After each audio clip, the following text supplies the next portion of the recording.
remove picture background. Okay, so PowerPointல நீங்க என்ன use பண்ணுவீங்க? picture யூஸ் பண்ணுவீங்க இல்லையா?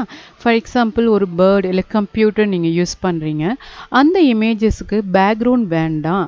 அந்த computer இல்ல அந்த bird மட்டும் எனக்கு வேணும்னு நினைச்சீங்கன்னா அந்த மாதிரி பேக்ரவுண்டை நம்ம என்ன பண்ணிக்கலாம்? PowerPointல ரிமூவ் பண்ணிக்கலாம். ஸோ எப்படின்னு பார்ப்போம்.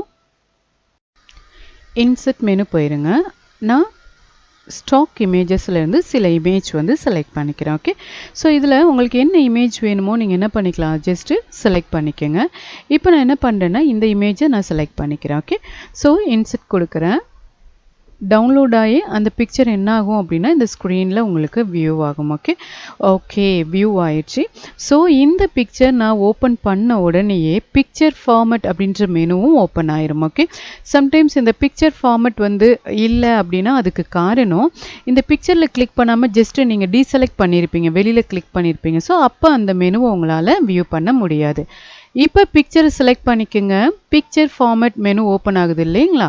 இதில் ரிமூவ் பேக்ரவுண்ட்ன்றதை செலக்ட் பண்ணிக்கோங்க. ஓகே, ஸோ இது ஆட்டோமேட்டிக்காக என்ன பண்ணுதுன்னு பார்த்தீங்கன்னா பிங்க் கலரில் என்ன பண்ணிடுது? கவர் பண்ணியிருக்கு இல்லைங்களா? அந்த கலர் எல்லாமே என்ன ஆக போகுது? ரிமூவ் ஆக போகுது. பிங்க் கலரில் உள்ள ஏரியா எல்லாமே உங்களுக்கு ரிமூவ் ஆக போகுது. நார்மலாக இருக்குது பார்த்தீங்களா? இது மட்டும்தான் நம்மளுக்கு வியூ ஆக போகுது. ஸோ இந்த இடத்துல பார்த்தீங்கன்னா இந்த ஹேண்ட் வந்து என்ன ஆகுது? இந்த இடத்துல கட் ஆகுது, இந்த ஹேண்டும் கட் ஆகுது இல்லையா? இல்லை எனக்கு அது ஃபுல்லாக வேணும் அப்படின்னா இந்த ஏரியா நம்மளுக்கு வேணும் இல்லையா? ஸோ அப்போ நீங்கள் என்ன பண்ணுறீங்கன்னா mark areas to keep. Okay, இந்த ஏரியா எனக்கு வேணும். ஜஸ்ட்டு செலக்ட் பண்ணி இப்படி ட்ரா பண்ணிக்கோங்க. இந்த மாதிரி லைட்டாக ட்ரா பண்ணிக்கோங்க. ஓகே, ஸோ அப்போ என்ன ஆகும்னு பார்த்தீங்கன்னா அந்த ஹேண்ட் உங்களுக்கு அது வியூ ஆகும். ஸோ ஓகே அப்படின்னா நீங்கள் என்ன கொடுக்குறீங்க? கீப் சேஞ்சஸ்ன்னு கொடுத்துட்டிங்கன்னா உங்களுக்கு அந்த பேக்ரவுண்ட் எதுவுமே இல்லை, ஜஸ்ட் அந்த இமேஜஸ் மட்டும்தான் இருக்குது. ஓகே.